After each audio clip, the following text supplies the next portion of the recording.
walk with me.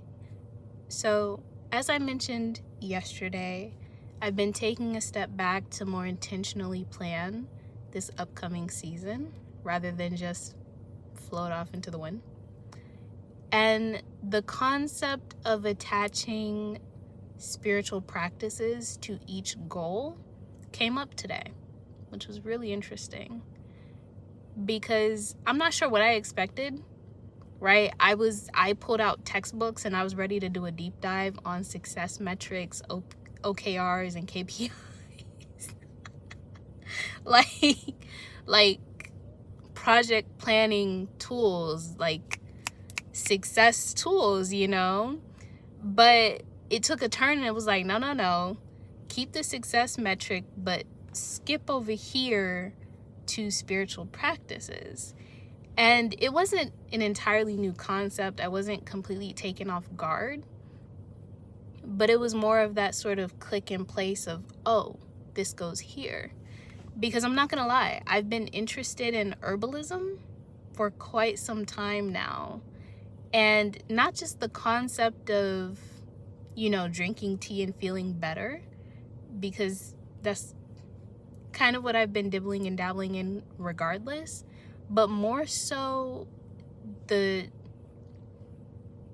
wealth of knowledge beneath that, right? It's a way of thinking about wellness and relating to my body. And that's more so what the spiritual systems are for.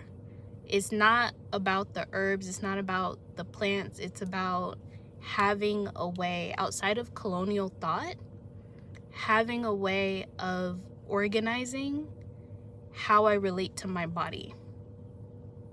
It is a different way of thinking about health to begin with, which is what I'm actually interested in.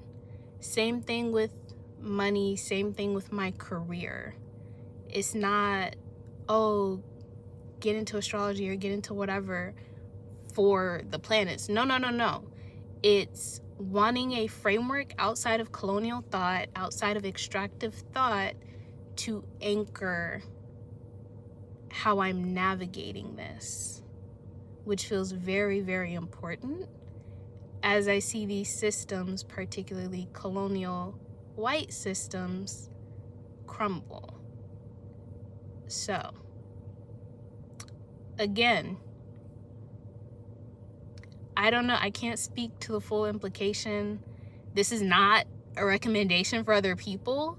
This is just what I personally feel called to do.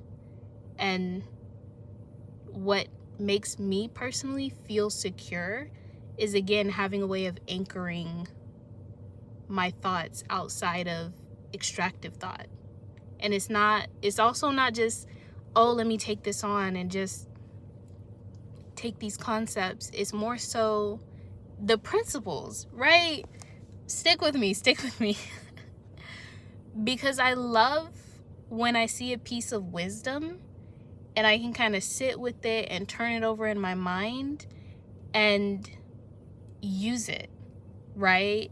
In a way that is applicable for myself and in a way that works for me, rather than just taking something at face value and doing it because it's the best way to do it.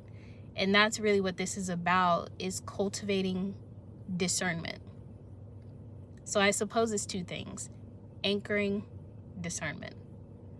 It's having a system of thought outside of white colonial systems, and it's having a way of cultivating discernment outside of said systems.